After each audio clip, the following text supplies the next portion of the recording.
Hi guys, on se retrouve aujourd'hui pour une nouvelle vidéo et aujourd'hui c'est une vidéo un petit peu spéciale entre guillemets puisqu'il s'agit d'un update. Pourquoi je vais vous faire un update? Et bien parce que comme vous l'avez sûrement remarqué sur ma chaîne, je suis moins présente cette année puisque je suis pendant mon année Erasmus. Là actuellement vous voyez ma chambre en Angleterre. Et donc c'est un petit peu compliqué pour moi de tout gérer, et je fais beaucoup de choses, ma vie a beaucoup changé, donc j'ai pensé que ce serait sympa de vous faire un petit update sur ma vie, qu'est-ce qui se passe en ce moment. Et donc voilà, on va commencer tout de suite. Déjà le premier gros bouleversement de cette année, c'est que je suis dans ma dernière année de licence et que j'ai bifurqué en Angleterre un petit peu discretos comme ça en Sciences Po. Puisque Dijon j'étais en LEA et en LEA on a un petit peu de sciences politiques mais c'est très léger, hein, c'est surtout au niveau de la culture, voilà, on a un petit peu de sciences politiques au niveau des organisations internationales, surtout de comment ça se passe à l'ONU, tout ça, mais c'est quand même assez léger. Et comme je vais être interprète et que j'aimerais travailler pour l'ONU, une ambassade, voilà, des choses comme ça, je me suis dit qu'avoir plus de cours de Sciences Po pourrait être une bonne chose. Donc ce que j'ai fait, c'est qu'en Angleterre j'ai pris seulement 4 cours, 3 cours de sciences politiques et un cours d'espagnol. Et en fait, j'ai beaucoup dérivé, notamment pour me préparer à mon master. Et donc c'est ça le gros bouleversement surtout de cette année, c'est le master. Puisque pour les masters, si vous n'êtes pas au courant, il faut candidater, voilà, il y a un nombre de places, voilà, vous clairement vous n'êtes pas sûr d'être pris. Et en fait donc ce qui se passe c'est que il faut que je postule à ces écoles d'interprètes. Je ne suis pas sûre d'être prise, j'ai des concours à passer, donc c'est beaucoup de pression. Voilà, parce que clairement c'est le métier que je veux faire, j'ai fait mes études pour faire ça, donc si je n'ai pas les concours, il faut que je commence à avoir un plan B.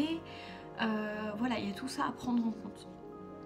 Donc je passe les concours pour rentrer à l'ESIT, donc l'école supérieure d'interprétation et de traduction, et à l'ISIT, qui est la même école mais en privé si je me trompe pas, donc plus cher, qui sont toutes les deux à Paris.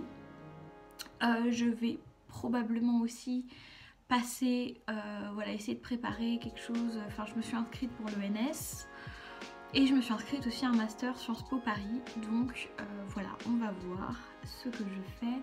J'ai beaucoup de plans B, pour ceux qui le savent, j'aime beaucoup écrire. Cette année j'écris aussi beaucoup plus, j'écris beaucoup de poésie notamment. J'en poste beaucoup sur mon compte perso sur Instagram, mais peut-être que j'essaierai de vous en poster sur le compte de ma chaîne aussi. Voilà, j'écris beaucoup, voilà, je suis de plus en plus intéressée, surtout avant j'écrivais beaucoup de fiction ou de romans. Maintenant je suis plus intéressée par des essais en fait, vers tout ce... Voilà, écrire sur mes réflexions, des petites choses comme ça, donc voilà, c'est aussi des projets qui se traînent comme ça, qui sont un petit peu en background et qui me prennent du temps. Donc voilà pour les masters et pour l'écriture. Ensuite il y a aussi évidemment Erasmus, hein, puisque je pense que une des choses qui a le plus changé aussi dans ma vie cette année, c'est que j'ai totalement changé mon rapport à l'amitié. Notamment depuis, pour être tout à fait exact, surtout depuis l'année dernière, mais cette année ça s'est encore plus exacerbé puisque avant l'université j'avais un gros souci, voilà, je ferai un demi-teint café là-dessus, je vous l'avais promis, sur l'amitié. Donc j'avais un gros souci avec ça, j'avais beaucoup de mal à créer des liens avec les gens et surtout des liens durables en fait, parce que voilà, par exemple dans mes classes tout le monde voyait qui j'étais, enfin j'avais déjà parlé une ou deux fois avec quelqu'un. Voilà, mais j'avais du mal à créer des amitiés solides. En fait depuis l'année dernière et surtout depuis cette année, j'ai beaucoup d'amis et beaucoup de très bons amis. C'est-à-dire j'ai beaucoup de potes aussi, mais j'ai aussi beaucoup de très bons amis. Et donc c'est quelque chose que parfois j'ai encore un petit peu de mal à gérer, c'est-à-dire il faut encore que j'apprenne à gérer les sentiments d'autrui, à être une bonne amie. Je fais mon maximum pour être une bonne personne, mais évidemment c'est toujours, enfin il y a toujours des moments où c'est pas facile, où on a du mal à se comprendre, voilà, donc c'est aussi quelque chose qui du coup depuis cette année me prend beaucoup de temps, parce que évidemment j'essaie de voir mes amis le plus possible et du coup j'ai beaucoup de mal à gérer le temps à côté pour faire d'autres choses, etc. Mais c'est un truc qui m'épanouit tellement que voilà, je n'en vois pas vraiment d'inconvénient. Mais voilà, ça prend aussi du temps, voilà, sur mes vidéos, les petites choses comme ça, la lecture, même si je lis quand même beaucoup. Et donc voilà, c'est aussi un des gros changements qu'il y a dans ma vie en ce moment.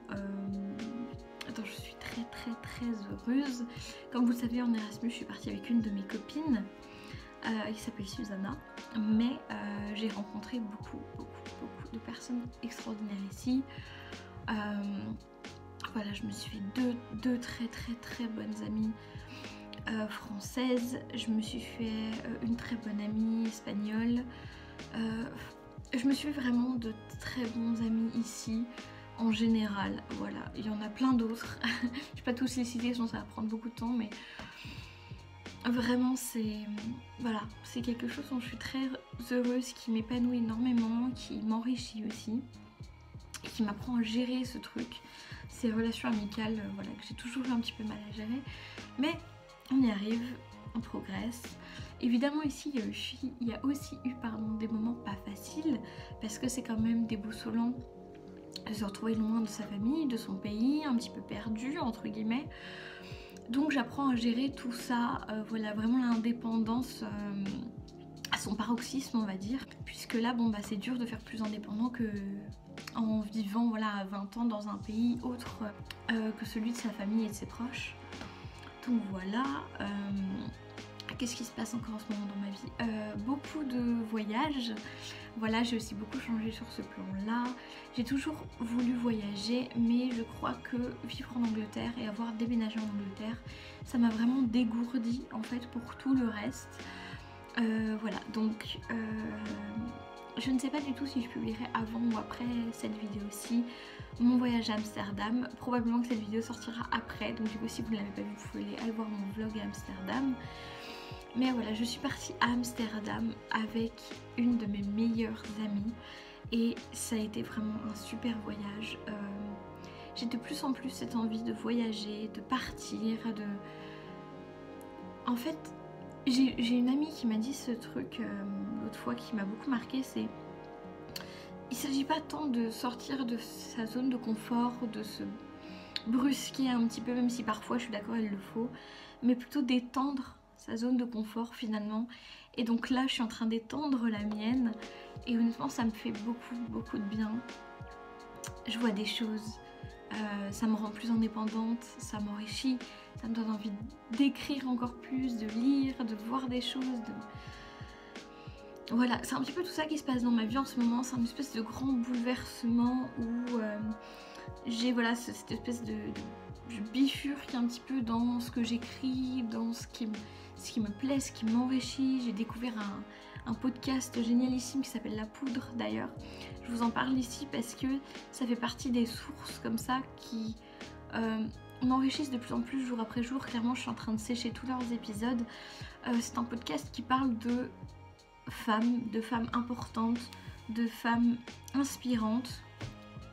Elle a notamment un podcast sur Mona Chollet et sur Gloria Steinem. Je vous conseille à 1000% d'aller les voir, c'est incroyable. Voilà, la femme qui présente ce podcast est incroyable aussi.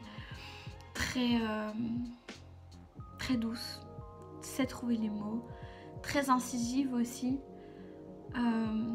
J'aime beaucoup, elle est vraiment très... On aime l'écouter clairement.